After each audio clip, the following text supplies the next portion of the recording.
Puxou o assunto futebol, Zaidan. Nós temos um convidado aqui para falar com a gente aí sobre a lei da SAF. O Dr. Rodrigo Monteiro de Castro está com a gente já, viu, Zaidan? Dr. Rodrigo é um dos mais importantes especialistas no assunto Sociedade Anônima do Futebol.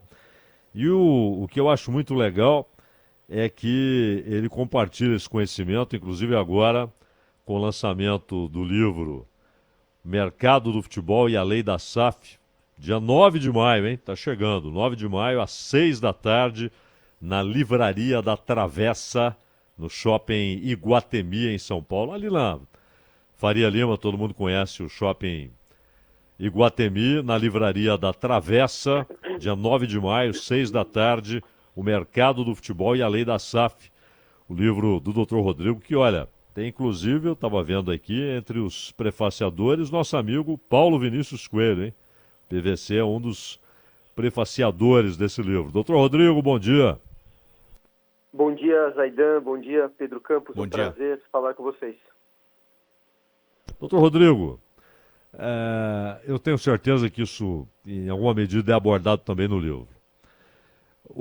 Nós temos vários modelos, alguns que podem ser chamados de SAF, outros que não, mas que já romperam com aquela secular tradição de administração no futebol do Brasil, ao modelo do Bahia, do Atlético, do Cruzeiro, do Vasco, do Botafogo, o Bragantino, à sua maneira, né? Essa parceria com a Red Bull. E logo, logo o Brusque, Fortaleza, a lista vai aumentando. Mas são modelos diferentes, cada um com suas peculiaridades. E muita gente atentou para aquela reclamação do Pedrinho, presidente do Vasco, que basicamente disse o seguinte: eu não sabia quais eram os termos desse contrato, acho que é um contrato ruim, e agora o clube de associados ali reclama uma participação maior ou que a SAF cumpra com suas obrigações estabelecidas em contrato. O senhor acredita que esse tipo de problema é pontual ou faltou sapiência na hora de estabelecer um contrato e está faltando recurso para 777 cumprir com suas obrigações? Bom, eu acho que esse tema ele é relevante, é importante abordá-lo de frente, né? A beleza da lei da SAF é que ela é uma espécie de Lego no sentido de permitir que cada clube implemente um projeto de acordo com a sua realidade, né? Afinal de contas, você mencionou aqui, por exemplo, o Brusque não se confunde com o Fluminense ou com o Flamengo. Então, o caminho a ser seguido vai ser definido em função da sua história, dos seus ativos, das suas necessidades e do seu momento, né? Dito isto, nós vimos, como você bem mencionou, Zaidan, projetos muito diferentes, como que vai desde o Bahia, né, que é se filiar aqui a uma transnacional, até projetos de aquisição de participação majoritária, como aconteceu com o Vasco da Gama.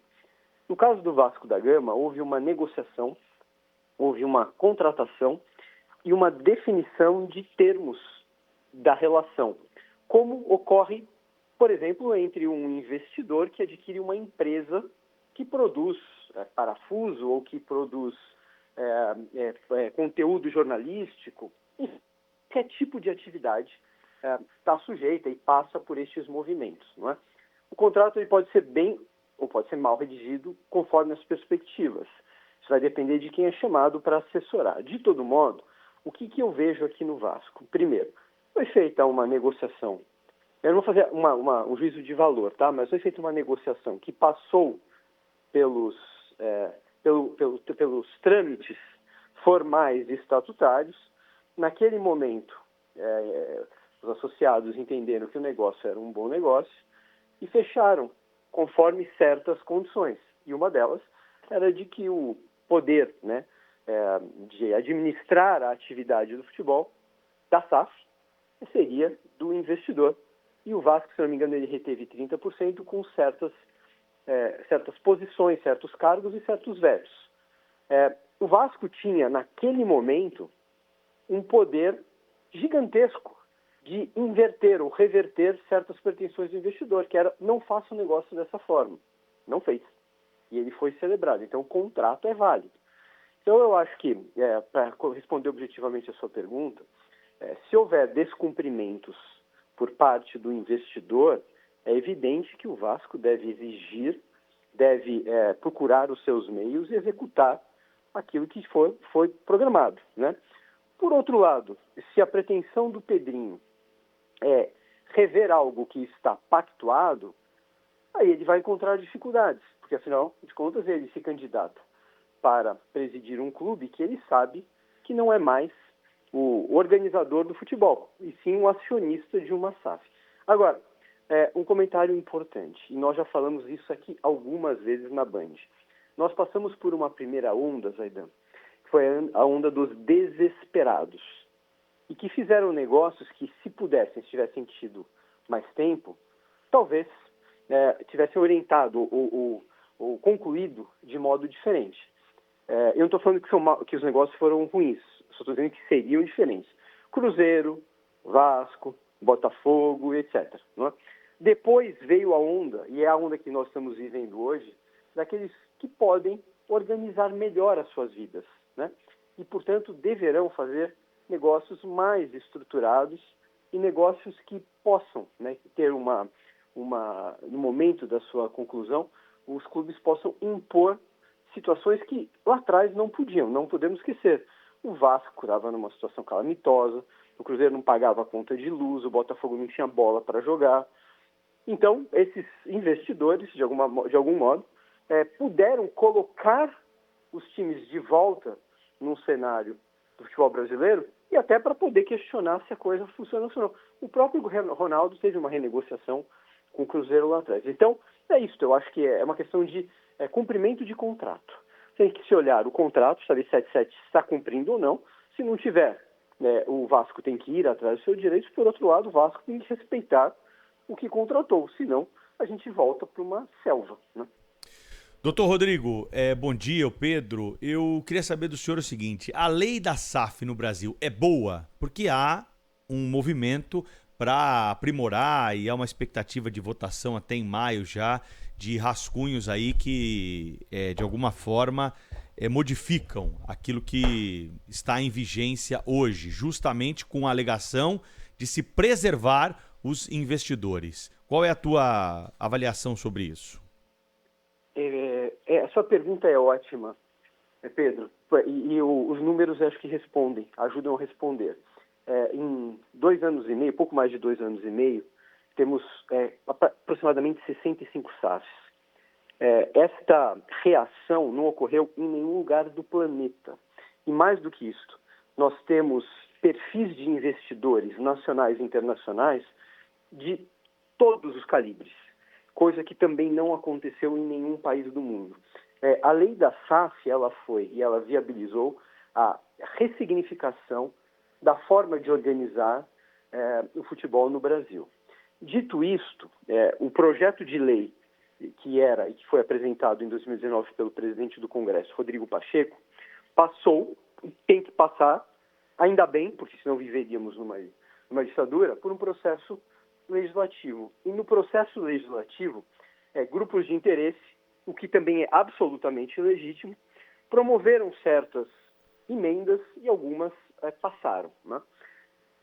A lei da SAF, então, ela passa a vigorar e ela é muito boa. Agora, quando ela é redigida, e ela é redigida por pessoas que pensam sistematicamente, cada vírgula tem sua função. O processo legislativo, muitas vezes, em função da sua dinâmica, faz com que ajustes ocorram e eles não são pensados de modo sistemático, de modo que arestas ficam. E o que se está fazendo, e isso aqui eu acho que é um sinal fenomenal da relevância que o Congresso está dando para a importância do futebol, é de que 2 anos e meio, apenas após a publicação da lei, já estamos aparando algumas arestas. Eu participei ali junto com o gabinete do senador Rodrigo Pacheco na redação dessas situações. Então, o que se faz aqui o que se fez, na verdade, foi um diagnóstico, após 2 anos e meio, dessas arestas, do que poderia se tornar um gargalo, não apenas para o investidor, isso que é muito importante. A gente fala sempre investidor, investidor, mas a lei da SAF tem uma preocupação com a preservação da história, da cultura e dos elementos que fazem do futebol essa paixão, não é? Tanto que muitas matérias não podem ser aprovadas pelo investidor, mesmo que ele tenha 99,99% do capital, se o clube, que é o guardião, o clube foi indicado na lei da SAF como o guardião dessa história e da cultura, não disser sim. Então, esses ajustes que estão sendo feitos agora, eles são muito bem-vindos, justamente para aparar aquilo que nós já percebemos em função de duas sinalizações, decisões tortas, na minha concepção, que ocorreram no Poder Judiciário por uma incompreensão da grandiosidade do objetivo de se criar um mercado que nunca existiu e que será, portanto, contribuinte ao erário, vai ser criador de empregos, desenvolvimento social e econômico, e o segundo, também, das forças reacionárias que querem implodir esta perspectiva, porque ganharam e ganham muito com o sistema associativo, um sistema que não tem controle, não tem transparência, não tem informação, não tem investimento porque o clube não consegue captar e que gera passivos bilionários para a sociedade e não riquezas. Então, ela é muito bem-vinda exatamente pelo fato de poder, porque ela irá aparar as arestas que foram identificadas neste grande sistema que podem apostar. Vai se tornar, se a gente conseguir caminhar com dois projetos que andam paralelamente, que é a formação da Liga, e um outro, que esse é mais difícil, que seria a abertura de capital da CBF, algo que eu lancei recentemente junto com o advogado José Francisco Mansur, no maior mercado do futebol do planeta, maior do que o futebol inglês, maior do que o mercado inglês. E como que poderia ser feito isso com a CBF? O caminho é simples, Zaidan, e vai gerar assim, uma fábula de recursos, uma fábula de dinheiro na economia brasileira. A CBF hoje é uma associação sem fins lucrativos. O que ela precisa fazer? Ela precisa criar uma empresa que vai ser a CBF SA e jogar para baixo os ativos e a administração do futebol do Brasil. A CBF passa a ser, então, a única acionista da CBF SA. Na sequência, o que acontece? O capital dessa sociedade é aumentado. Quem que vai subscrever as ações e se tornar dono? Ou quem serão os donos da CBF SA ao lado da CBF Associação? Os clubes e as federações. Eles vão comprar essas ações, o termo não é técnico, mas eles comprariam por um preço simbólico. No momento seguinte, faz-se a abertura de capital da CBF. Veja só, em poucos movimentos jurídicos, a gente criou um ativo que não existe, que são ações da CBF SA, que numa estimativa que eu fiz, assim, conta de bar com um banqueiro, e um banqueiro muito importante, a gente estimou que poderia ser uma operação em torno de 15 bilhões de reais. Seriam 15 bilhões de reais, aproximadamente, que seriam transferidos para os clubes de futebol, para as federações e para a própria CBF, que teria ali a sua função de guardar também a cultura, a tradição da seleção, né? As federações usariam esses recursos para desenvolver futebol regional, os clubes usariam, enfim, para as suas atividades. Contratação de jogador, investimento em base, melhoria de estrutura, etc. Este é um negócio que, se hoje se gosta de usar, né, o termo disruptivo, como nunca se viu, eu diria, e eu vou ousar dizer, não na história do futebol do Brasil, mas na história do futebol mundial. A gente vai criar um ambiente e a perspectiva de bilhões, novamente, de reais entrarem nas contas das federações e nas contas dos clubes de futebol. Doutor Rodrigo, quando a gente fala de futebol, a gente fala de dinheiro, a gente tem que presumir pelo menos, que litígios possam acontecer, conflitos, divergências. A lei da SAF traz que tipo de solução para mediar esses conflitos? É a justiça esportiva, é a justiça comum? Ou são esses tribunais de conciliação, mediação, privados de arbitragem, que hoje são muito escolhidos para quem tem dinheiro evitar, por exemplo, a demora, né, do judiciário público? Qual é a forma de solução desses conflitos que podem surgir? Alguns deles, como o senhor mesmo mencionou, já estão surgindo. Pedro, a questão do conflito é uma questão que eu acho que transcende o esporte, o futebol, a própria lei da SAF, né? Onde dois seres humanos conviverem, conflitos podem acontecer, e no ambiente clubístico ele é assim, repleto, né? Basta a gente ver o tamanho dos passivos, as brigas, discussões, atletas, agentes, clubes, etc. Então, a lei da SAF ela não vai, e ela não tem como mudar a essência humana ou a essência esportiva. Agora, qual foi a precaução que nós tivemos ao redigir esta lei? Nós não queríamos e não interferimos no sistema esportivo. Então, desde as relações que envolvem jogador e agente, jogador e clube, até as questões que envolvem tribunal. Então, tudo que está no plano do esporte continua como já se estabelece na legislação esportiva. Qual a perspectiva que se trouxe com a criação deste ambiente e deste mercado?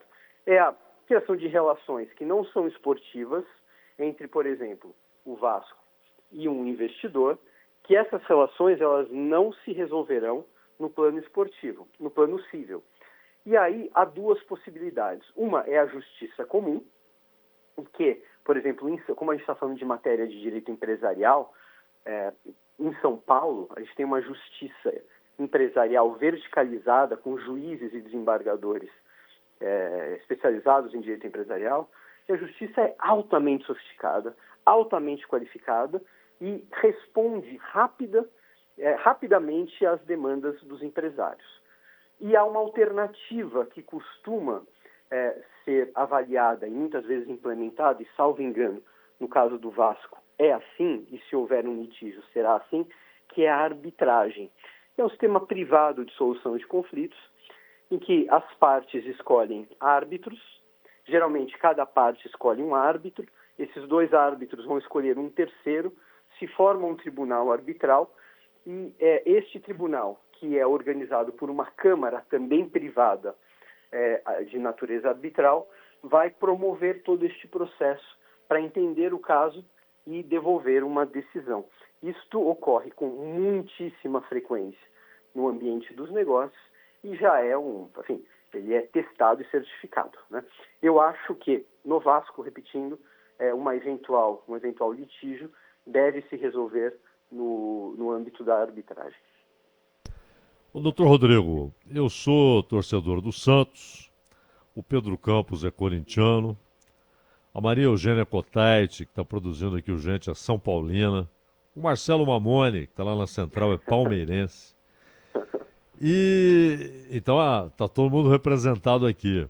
E nenhum desses clubes ainda optou por essa saída, pela SAF. São clubes com situações bem distintas, né? Uma coisa é a situação financeira do Palmeiras, outra é a do Santos. E o Santos tem uma receita menor, está agora na Série B e tal. O Corinthians tem uma dívida imensa, mas também tem uma receita imensa. Enfim, cada um com suas peculiaridades. Na visão que você tem do futebol brasileiro, é inevitável que em algum momento todos esses clubes se tornem SAF? Ou será possível, por exemplo, como ocorre por razões bem específicas de Barcelona e Real Madrid, é bom ressaltar, bem específicas, né? Mas são as exceções na Espanha. Todas as outras agremiações são empresas. O senhor considera inevitável ou sempre haverá exceções entre os grandes? Estou me referindo aos grandes, aqueles que poderão não escolher a SAF. Eu acho que aqui tem um binômio que responde à sua pergunta, né? Que é ambição, em primeiro lugar, e o segundo é necessidade. Se você me permitir, não apenas os espanhóis, mas todos os times grandes europeus que nós vemos jogar bola, na Inglaterra, na França, na Itália, Portugal, são empresas, né? Barcelona e Real, evidente, você tem razão. A questão é diferente porque é uma questão política, né? É a Espanha unificada e o orgulho catalão, etc., que viabilizam a manutenção daquele momento, daquele modelo. Voltando para o Brasil, se a gente pega, por exemplo, o Red Bull Bragantino e compara com o que ele fez nos últimos 4 anos, acho que foram 3 ou 4 anos, eu não me lembro, ele esteve todos esses anos à frente do São Paulo na classificação geral do Campeonato Brasileiro. O São Paulo, por exemplo, não consegue tirar mais técnico do Fortaleza. Então, a ordem, é claro que a história, a tradição, a grandeza, isso tudo não vai se apagar, mas a ordem está se movimentando. E os grandes que não perceberem isso, eles podem se tornar menos relevantes. Se não perceberem que o que estes que antes não tinham tanta expressão estão preparando e fazendo, primeiro, uma organização, uma revisão do modelo de propriedade e, a partir dessa revisão, a imposição de uma série de técnicas que permite com que eles sejam capazes de protagonizar, porque eles acessam o mercado de capitais, coisa que os clubes, a associação, não, por natureza, não vão acessar. Eles não vão conseguir acessar aquele dinheiro a mais para darem passos maiores. Então, eu acho, Zaidan, que exceção existe em tudo. Em toda regra tem a sua exceção. É possível, por exemplo, que o Palmeiras, ultra organizado que está, consiga, mesmo num ambiente com dezenas e dezenas de SAF, se manter dessa forma, sem dúvida, mas ele deixará de imprimir este ato que ele imprime hoje em relação aos clubes associativos. São Paulo, Palmeiras, Corinthians fizerem este movimento, eles vão conseguir se aproximar de tal modo que, para que o Palmeiras consiga novamente abrir este hiato, ele vai ter que fazer também. Então as SAFs bem organizadas, os projetos bem estruturados e pensando num movimento não politiqueiro, imediatista para ganhar um título, e sim para recolocar o clube no trilho, né, da sua história, ela vai inevitavelmente, essas SAFs vão inevitavelmente criar uma nova perspectiva e fazer com que os clubes tenham que ser. Então, voltando, só para responder aqui, Palmeiras, eu acho que a Leila vai ter uma dificuldade enorme, apesar do trabalho, na minha opinião, eu não sou palmeirense, fenomenal que ela vem fazendo, não apenas para o Palmeiras, mas com reflexos para o futebol brasileiro, de convencer uma estrutura política de décadas de que seria melhor para o Palmeiras criar uma SAF. Quando a Leila não estiver mais lá, o dia seguinte eu acho que vai ser amargo, na minha leitura. São Paulo Futebol Clube teve a possibilidade de ser a primeira SAF do Brasil, porque a SAF nasceu lá dentro, em 2016, e a rejeitou, né? Já se passaram quase 7, 8 anos e não há movimentos efetivos. Então, não à toa, o São Paulo está ficando para trás e o discurso oficial é o do resgate, reposicionamento. São Paulo nunca poderia ter este discurso, né, que é um discurso de derrotado, de quem está tentando voltar a ser grande. O Corinthians tem uma complexidade, que ali o Corinthians precisa de uma hora só para falar de Corinthians, e chegamos ao seu time, Zaidan, que eu acho que é o único time global, efetivamente global, do Brasil, mais do que Flamengo e São Paulo, inclusive.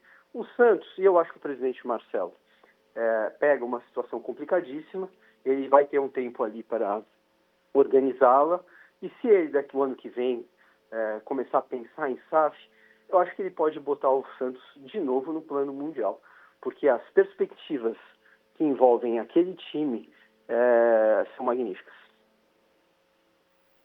Doutor Rodrigo, para encerrar aqui da minha parte, eu só gostaria que você repetisse o convite para o lançamento do livro, dia 9 de maio, para que todo mundo possa entender em minúcias e um texto muito bom o que é a SAF no futebol brasileiro. Obrigado, muito obrigado, Zaidan e Pedro, pela oportunidade. Então, é o 5º livro que eu escrevo de 16 que eu já fiz sobre direito empresarial e direito no mercado de capitais, mas esse é o 5º que eu faço envolvendo a SAF e a lei e o mercado do futebol. O lançamento será no dia 9 de maio, às 18 horas, na livraria da Través, no Shopping Guatemi, aqui na cidade de São Paulo. E seria uma honra, Zaidan, ouvi-lo. Aliás, se você me permitir, ouvi-lo é tão bom quanto ouvir Pavarotti, viu? Todo dia eu ouço sua voz assim, e você tem como eu disse aqui, acho que um ouvinte, você é realmente uma lenda do nosso jornalismo. Agradeço a generosidade, Rodrigo. Um abraço. Muito bem. Bom dia para vocês. Obrigado. Valeu, doutor Rodrigo Monteiro de Obrigado, Castro, Pedro. conversando com a gente aqui nessa manhã.